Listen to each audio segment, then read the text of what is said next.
Бүгдэнд нь энэ өдрийн мэндийг хүргэе. Та бүхэн сайн байцгаана уу? За хамтдаа бүгдээ энэ цаг мөчид эзний үгэнд анхаарлаа хандуулцгаая. За би өнөөдөр Лук номын 20 дугаар бүлгийн 9-с 19 дэх ишлэгийг та бүхэнтэй уншия. Лук 20 дугаар бүлгийн 19 дэх ишлэлийг хамтдаа уншия. За өнгөрсөн 3-7 хоногийн туршид 3 бүтэн сайнны туршид бид нар сайн үйлчлэл сайн байр суурийг олж авдгаа гэдэг сэдвээр 3 цоврал номлол хамтдаа суралцсан байгаа. За өнөөдрөөс бүгдээрээ буцаад Лукийн сайн мэдээнд дэх эзэн Есүс Христийн заасан сургаалт зүйрлэлийн хэсэг руугаа бүгдээрээ хамтдаа дахиад эргээд орцгоож байна.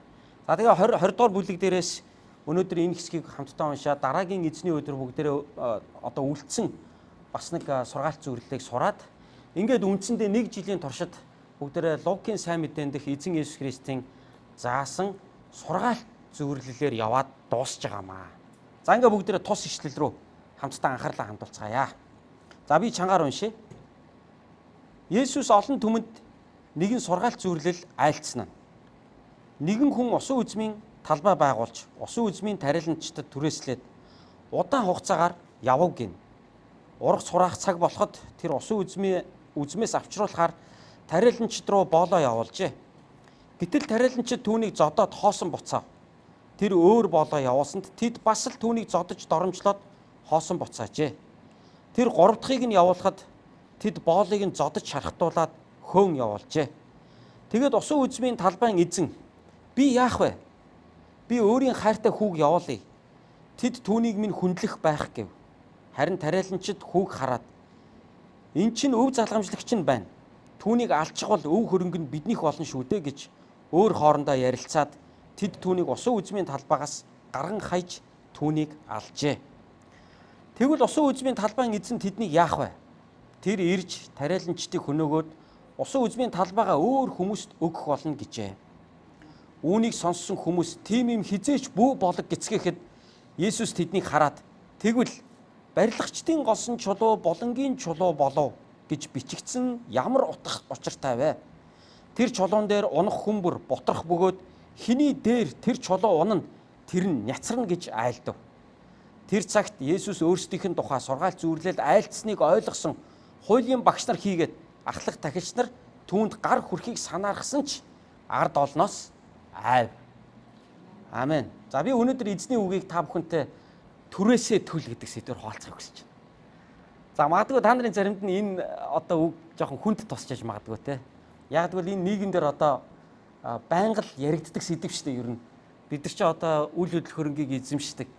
Даад хэрийгээ заримдаа түрээслүүлж байгаа. Бидний зарим нь түрээслэгч энд сууж байгаа. Зарим түрээслүүлэгчид энд сууж байгаа. За тэгээд түрээслүүлж байгаа хүн бол нөгөө түрээсэж байгаа хүнээсээ түрээсийнхаа үнийг бол авмаар байгаа. За нөгөө түрээсэлж байгаа хүн байрныхаа ч байдаг юм уу, талбайнхаа ч байдаг юм уу, юуныхаа ч байдаг түрээсийг төлөх ёстой болж байгаа. За тэгэхээр энэ бол бидний амьдралд бол маш ойр сэдв. За тийм учраас би өнөөдөр эзний үгийг түрээсээ төл гэдэг сэдвээр та бүхэнтэй хуваалцаж байгаамаа.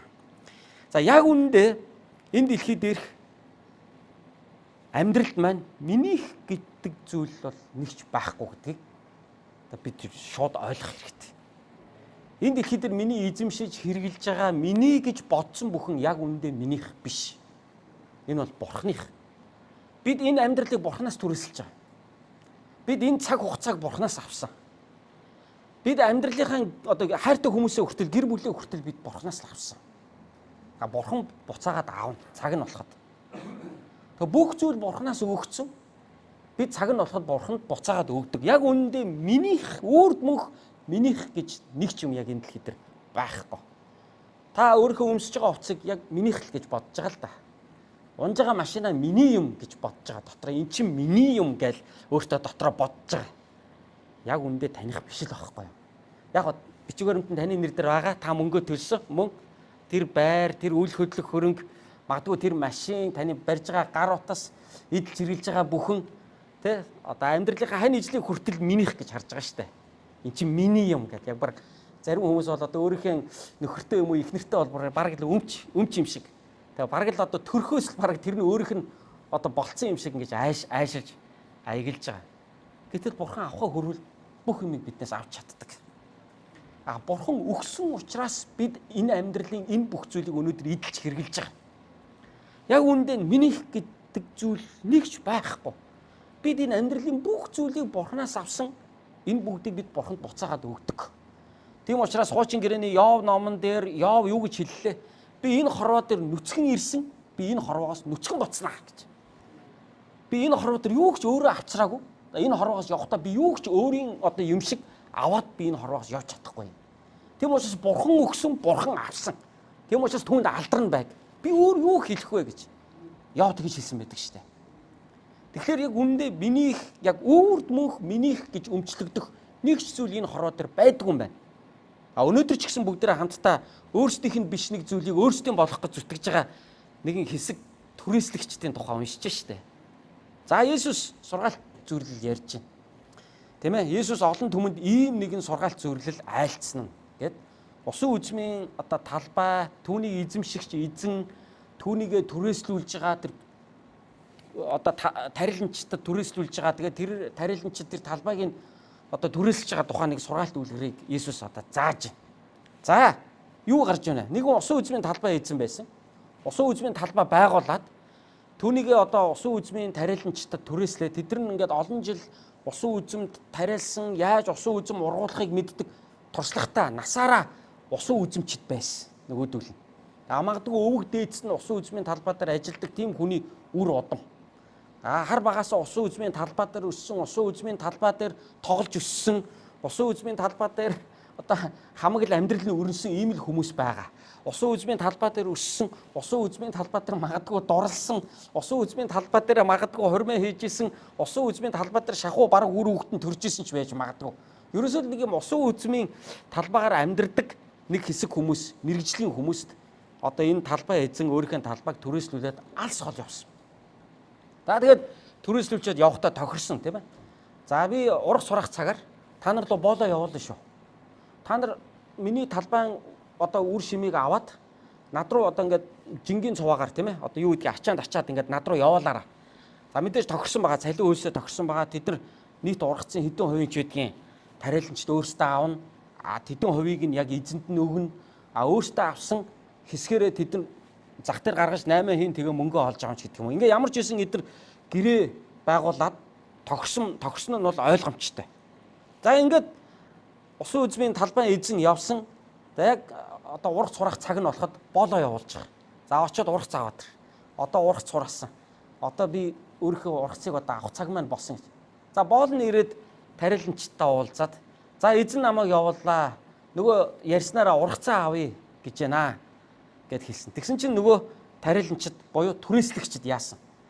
Боолыг нь зодоод хоосон буцаага явуулсан. Ингээ хоёр дахь боолоо явуулсан. Дахиад явуулсан. Тэгсэн чинь дахиад ирсэн боолыг нь дахиад зодоод юу ч өгөхгүйгээр хөөгөө явуулсан. Гурав дахь боолоо явуулсан. Яг адилхан хандж байгаа.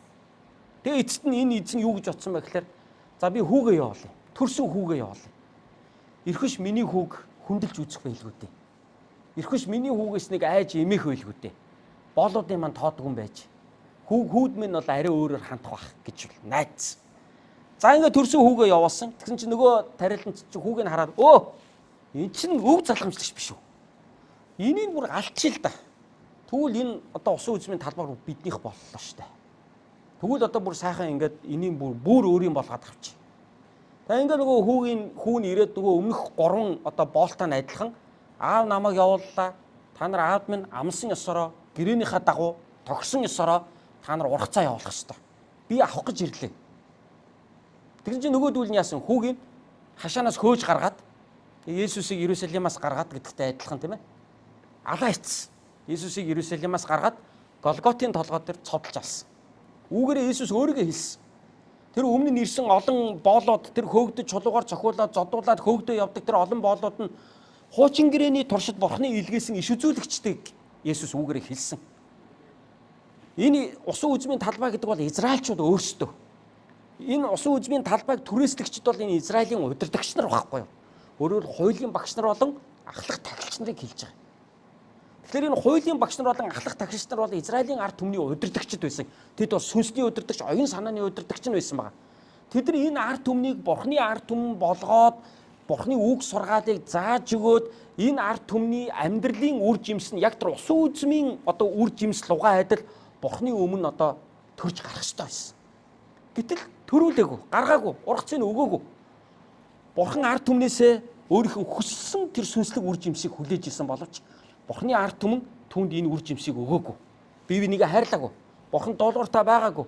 Хиймийн шүтэн шүтсэн. Бурханд үнэнч байгаагүй. Тийм ээ, зөв, шодрох амьдралаар идэр амьдраагүй.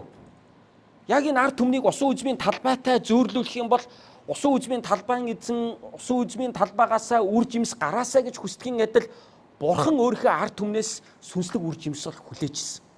Гэтэл ард түмэн энэ үр жимсийг өгсөнгүй.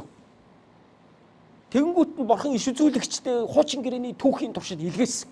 Нөгөө иш үзүүлэгчд хурж ирээд эзэн ургацаа авъя гэж штэ. Та нар түрээсээ төлөөч. Тохироо үздэй. Анханасаа Бурхантай эзэнтэй тохироо үздэй. Хуучин гэрээ байгуулаа үздэй. Тэр та нарын эзэн, та нар түүний ард түмэн, та нар үр жимс өгөх ёстой гэж тогсон. Тэр үгийг би та нарт сануулж байна. Та нар гимшээч, амьдралаа засаач, өөрчлөөч, Бурханыгаа таньж мэдээч, Бурхантай үр жимстэй амьдралаар амьдраач гэж үеийн иш үзүүлэгч нар ирж энэ үгийг хэлсэн боловч Израильчууд бүгд нийлээд иш үзүүлэгчдэг алхыг алсан, хавчхыг хавчсан, үгүйсэхийг үгүйсгсэн, хөөхийг хөөж хуучин гэрээний туршид Бурхны үгийг Израилийн ард түмэнд дамжуулж исэн иш үзүүлэгч нар үргэлж хавчигдаж, зовж, шаналж, гадуурхагдаж ингэж ирсэн ба. Есүс яг энэ сургаалт зүйлглэлээр үүнийг л хэлж байгаа.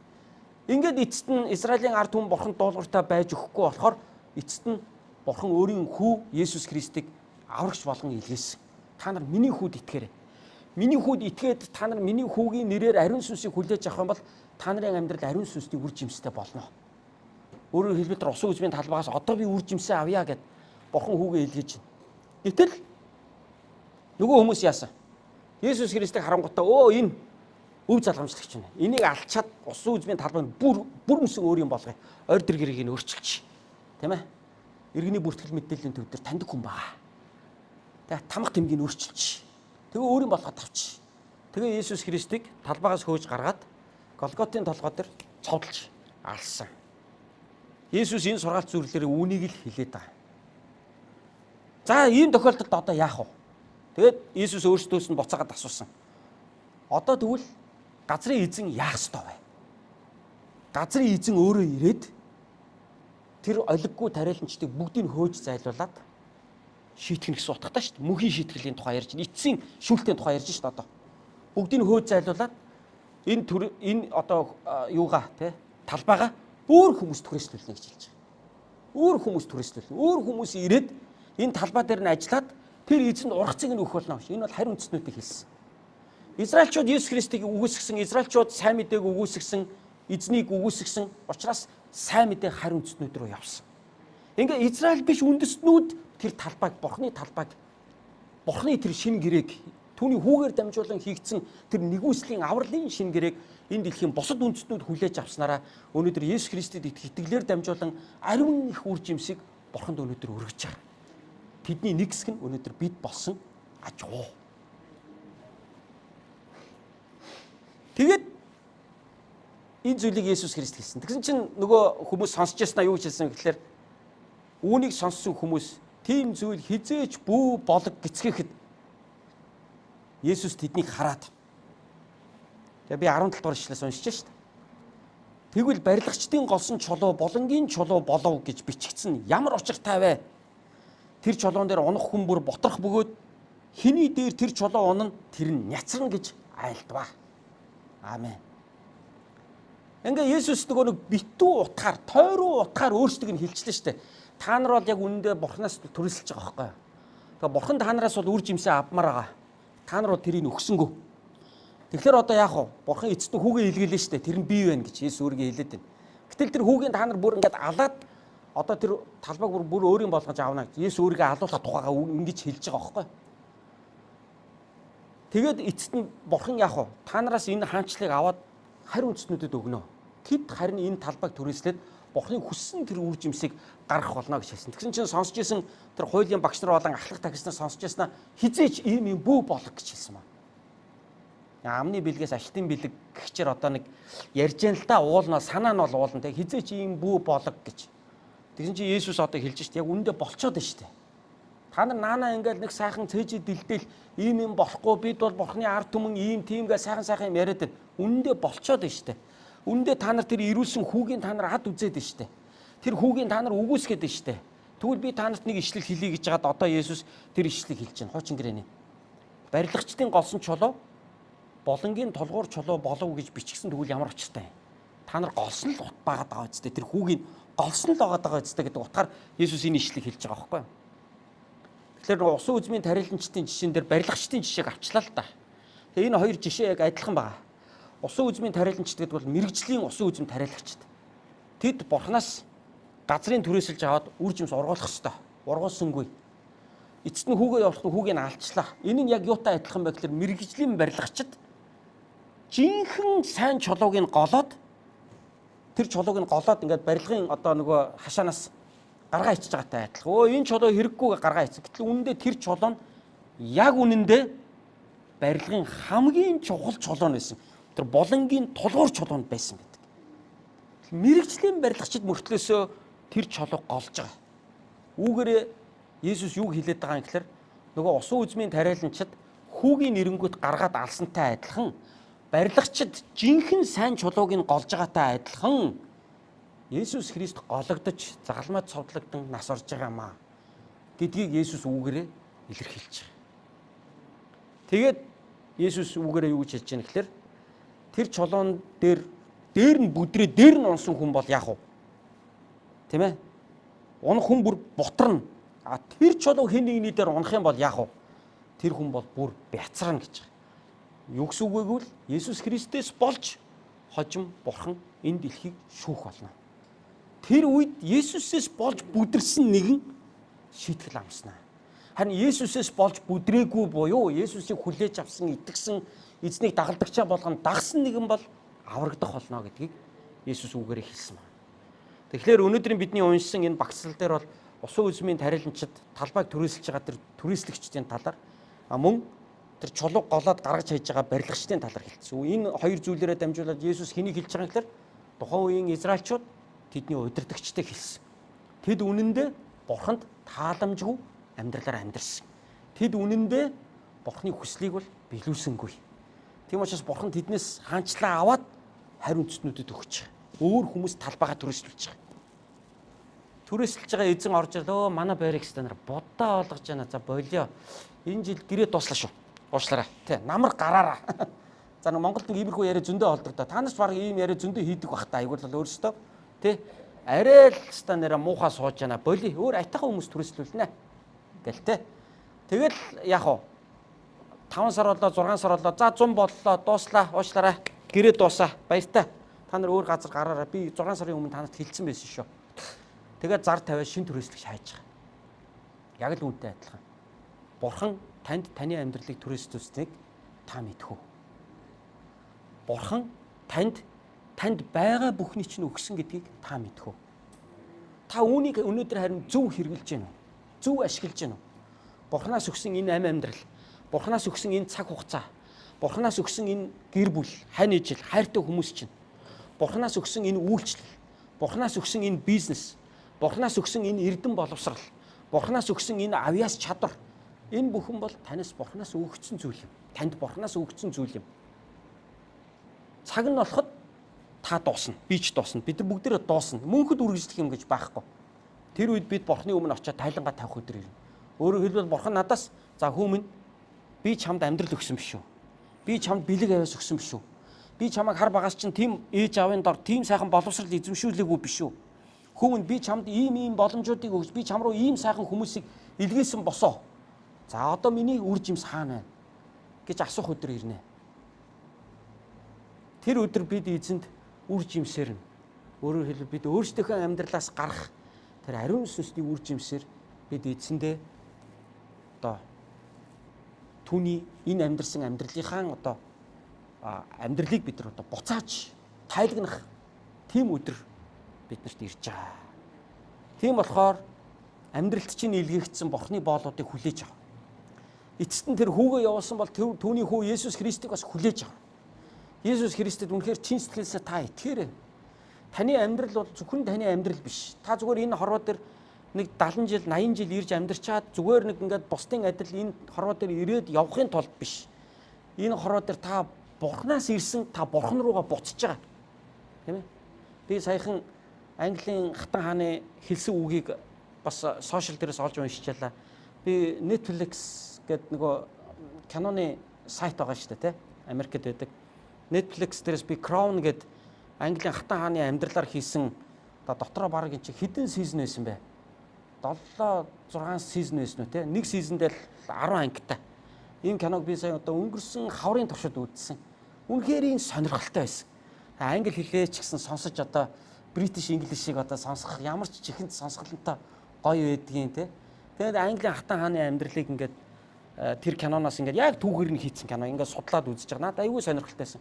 Тэгэхэд Английн хатан хааны хэлсэн алдартай үг гэдэг юм шүү дээ. Бид бүгдээрээ түр хугацаанд ирээд явж байгаа хүмүүс энэ хорвоо дээр. Бид ирээд ирж байгаа гол зорилго нь юу юм бэ? Тийм ээ? Бид энэ хорвоог үзэж харах. Бид сурч мэдэх. Бид бусдыг хайрлах.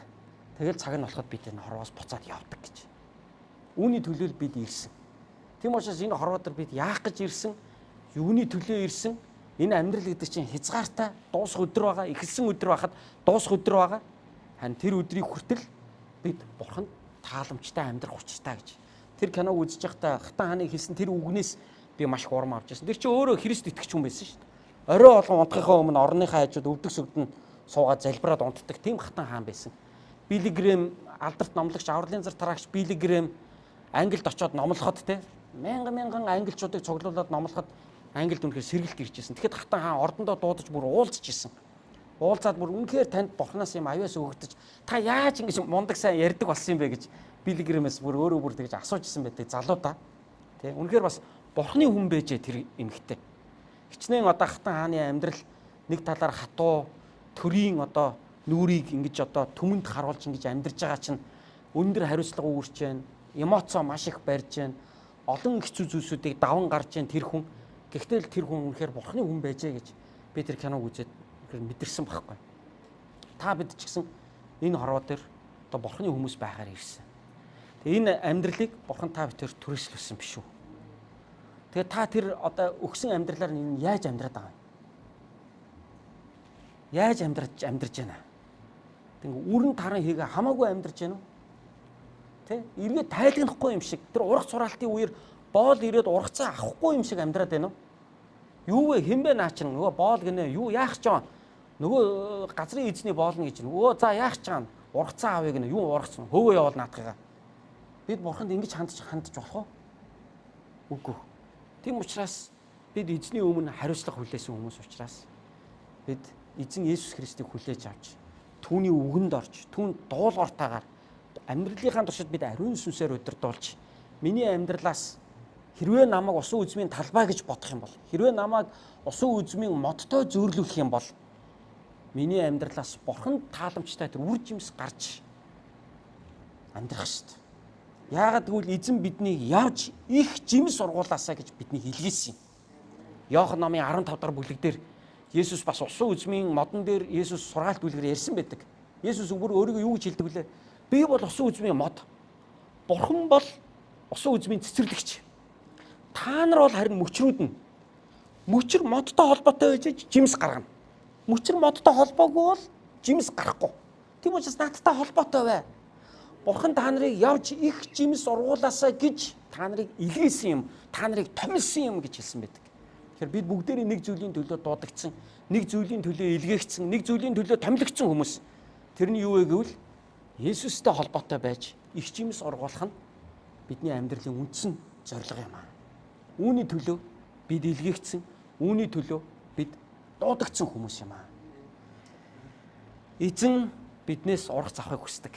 Тийм учраас тэр биднийг төвчээртэй хүлээдэг, тэр биднийг тайрч арчилдаг, болохгүй байгаа хэсгийг минь хайчилдаг, тийм ээ. Тэгээд шинээр ургуулдаг, шинээр өрслүүлдэг, тийм ээ. Заримдаа тоосын маань, навчны маань тоосыг арчиж өгдөг, услан, наранд тавина, тийм ээ. Бурхан ингээ бүх зүйлээр биднийг ивэж байгаа. За тэр бүх ивэлүүдийн нэг хэсэг нь бол энэ цуглаан юм аа. Энэ цуглаан бол бидний хамтдаа цуглаж эзэн алдрыг өргөж байгаа энэ цуглаан бол эзний бидэнд хандсан төлөвлөгөөний нэг их хэсэг мөн. Энэ чулуунаар дамжуулан Бурхан таныг арчилж байна. Таныг ургуулахыг хүсэж байна. Таныг усалж байна. Таныг дагалдуулж байна. Таныг эзнийг улам илүү таньж мэдэж Бурхантай ойр алхаасаа эзэн Есүс Христийн хүсэл дотор яваасаа гэж хүсэхдээ Бурхан чуулганыг бидэнд өгсөн байдаг. Энэ чуулганаар дамжуулан бид бие биентэйгээ холбогддог. Энэ чуулганаар дамжуулан бид Есүсийн сайн мэдээг сонсдог. Энэ чуулганаар дамжуулан бид Христтэй холбогдож үр жимс бид нар гаргадаг. Тийм учраас чуулганы зорилго бол сайн мэдээг бусдад хүргэж хүмүүсийг Есүс Христтэй холбох үүрэгтэй чуулганы гол зорилго. Тэр Есүстэй холбогдсон хүмүүс үр жимс гаргах учиртай юм аа. Тэгвэл та бодороо таны амьдралын ямар хэсэг дээр ямар үр жимс гарах хэрэгтэй байгаа вэ? Та бол зөвхөн түрээслэгч гэдгээ мартаж болохгүй. Түрээсээ төл. Тийм ээ? Өөрөө эзэнний юм шиг аашлаад байж болохгүй. Энэ амьдрал чинь Бурханаас танд өгсөн төр зүрийн амьдрал байхгүй. Нэг үгээр хэлбэл түрээсийн амьдрал байхгүй. Яг зарим хүн жоохон муухай сонсогдож магадгүй. Гэхдээ үнэн багхгүй. Яг тэгвэл юу ч бид өөрийн юм шиг үрд эзэмшиж чадахгүй. Юу ч бид яг өөртөө ингэж үрд авч үлдэж бид хизээч чадахгүй. Бид өөрийнхөө амигч хүссэн хугацаагаараа за би 80 наслнаа гэд 80 насалдаг хүн байхгүй шүү дээ. Ер нь 90 насалчт юм аа гэснээр 90 насалчдаг хүн байхгүй шүү дээ. Бид хизээ явах нь мэдэхгүй. Энэ хороод хизээ ирэхээ би шийдээгүй. Би 76 оны 6 сарын 19-нд энэ хороо дээр ирсэн. Хагас өдөр байсан байлээ. Тэр өдөр өглөө үүрээр төрсөн гинэ. Яг календараас ингээ хөөгөө харсан чинь 76 оны 6 сарын 19 бол хагас өдөр байсан билээ. Би энийг төлөвлөж ирээгүй. Бас би гэр бүлийн эцэг гэхээ би өөрөө сонгоогүй. Би үндэс угсаагаа би сонгоогүй. Би ахуй соёлоо би өөрөө сонгоогүй. Тэгээд би ирсэн. Би энэ хорвоогоос бас хизээ явахаа би шийдэж бас чадахгүй. Би одоо 50 руу дөх чинь ер нь 50 хүрлээ дээ ирэх жилээс. Тэ. За ер нь 100-ын талыг насалж чинь тэ. Амьдралынхаа дунд хэрд ирлээ гэж. За олон сайхан зүйлийг үзэж харж амслаа. Та нараас дүүн байж нэг ингэ яриад байхаар бас жоохон сонин сонсогдож магадгүй л ах. Гэхдээ яг таа ч гэсэн адилхан шүү дээ бас адилхан. Та нарын зарим нь бол одоо 120-ын талыг насалсан хүмүүс явж байгаа. 140-ийн талыг наслаа явж байгаа хүмүүс бас байгаа тийм ээ. Тэгээ бид яаж амьдрч вэ? Үлдсэн хугацаанд бид яаж амьдрах юм? Цаашдаа. Энэ цаг нас гэдэг бол Бурханаас надад өгсөн цаг хугацаа л байхгүй. Тэгээ би энэ амьдралыг зүгээр Бурханаас түрээсэлж амьдарч байгаа. За би Бурхандаа буцаагаад үр жимсийг нь өгөөд энэ хорвоогоос явбал тэгээ болох нь тэр. Тийм болохоор одоо нэг зүйлийг та өөрөө өөртөө тохирох ёстой, шударгаар тохирох ёстой. Та яг юунд хүрчүүл энэ хорвоогоос яг санаа амар явж чадах уу? Та нэг өдөр энэ хорвоогоос явна штэ. Тэр үед яг санаа амар ингээд сэтгэл дүүрэн ингээд нэг нүд анж ер нь яавал чадах юм та яг. Яг яачвал за боллоо гэж хэлээд явхаар байна. Яг таны амьдрал. Жишээ нь тэрийг мэдж байгаа юу та? Юуны ч юм төлөө мэдхгүй тэгэл болохгүй байна гэж яваад байсан. Болохгүй байна чигээрээ дуусчихвал одоо ямар ч хэрэг алга. Тэгээ юуны ч төлөө ирсэн. Тэгээд юуны ч төлөө явцсан. Тэгээд 70 80 жил тэгээд яач ч амьдрцсан. Тэгээд үхтэй сэтгэл хангалуун биш дуусж байгаа бол хайрын энэ 70 80 жил юу бодож амьдрсан. Хаана яваа та? Юу болоод байгаагаа ойлгож байна уу ер нь та? Нэг өдөр Бурхан таныг авлаа гэхэд та би болсон хангалттай. Тэ? Надад айх юм алга, хорогдох юм алга. Би хийх юм хийсэн, би зүтгэсэн, би тэмцлээрээ тэмцсэн. Миний зам дууссан, би итгэлээ сагсан. Би сайн тэмцлэр тэмцсэн. Надад энэ хорвоогоос одоо явхад гомдох юм алга, би зорьсондоо хүрсэн гэж хэлээд явхад одоо юу дутуу байна танд? Энэ талаар бодов. Одоо ер нь бодоогүй явж байна уу? Тэгээд Бурхан авах гэж байжаа юу вэ энэ чинь ийм хурдан нөө байжаа нэм чурка гэдэг баг багт нэг хүүхдүүд хоорондоо тоглохоор нэг тэгдэг байсан те. Нэм чурка одоо яг одоо эхлэе заа юу гэл. Тэгэл одоо эхлэе. Тэгээд явжсан пад гэд хожигдсан чи үгүй болоогүй дахиад тоглоомын дөрмөө өөрчлөө нэм чурка. Яг одоо эхлэе заа юу. Тэгээд дураараа Бурхантай тэгж ята ярихгүй штэ. Бурхан тасгаал авахаа хөрвөл тасгаал авна. Ямар ч өөдөөс нэм чурка мурка байжаа та. Яг юу илээ байж төхөө. Ийм байхгүй. Авахаа өрөөл ямар ч найраа байхгүй. Тасгаал авна.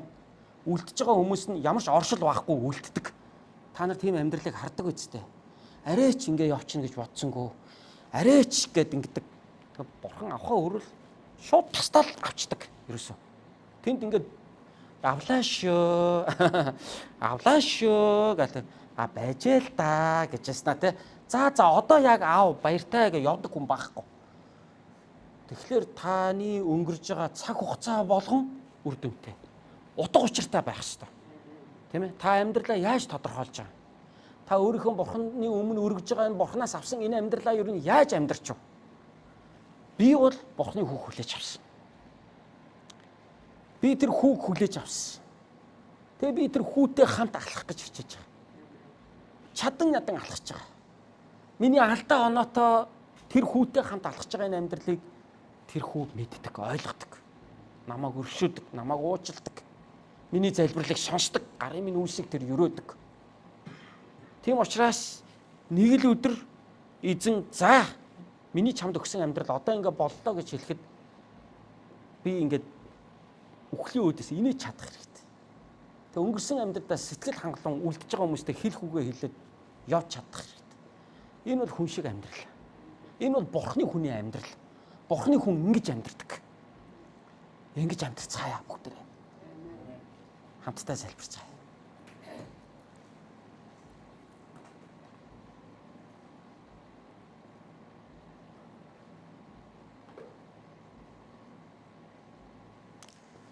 Юросын эцэг минь. Үнэхээр та бидний сонгосонд баярлалаа. Та бидний амьдралын алтан боломжуудыг өгсөнд танд баярлалаа. Энэ амьдралаа танд өргөж байна. Тань тааламжид үр жимсэн миний амьдралаас танд байх болтугай. Есүс та бол бурхны хүү. Өмнөх хэдэн зууны туршид, хэдэн мянганы туршид таны иш үзүүлэгчид ирж энэ хүн төрлөختөнд таны үг сургаалыг дамжуулж ирсэн боловч тэдний ихэнх нь таны үл ойшоосон. Таны ард түмэн Израильчууд ч үүнийг үл ойшоож ирсэн. Харин өнөөдөр та тэр талбайгаа аваад биднэрт өгсөнд баярлалаа. Эзэн бид сайндаа энэ талбайг аваагүй. Израильчууд хангалтгүй байсан учраас та харь үндэстнүүдэд энэ сайн мэдээг та хүргэж өгсөн. Хүүгээ та илгээж өгсөн. Бид бардамнах биш. Бид Израильчуудыг доош нь хийхтэй гол нь биш. Харин бид өөрсдөө таны өмнө одоо хичээж амьдрахад минь. Таны хүсэл дотор амьдрахад минь. Танд тааламжит энэ үр жимсүүдийг танд өргөж амьдрахад минь. Та туслаач. Баярлалаа эзэн. Аврагч эзэн Есүс Христийн нэрээр залбирanгуй ярьлаа. Амен. Бүгд хамтдаа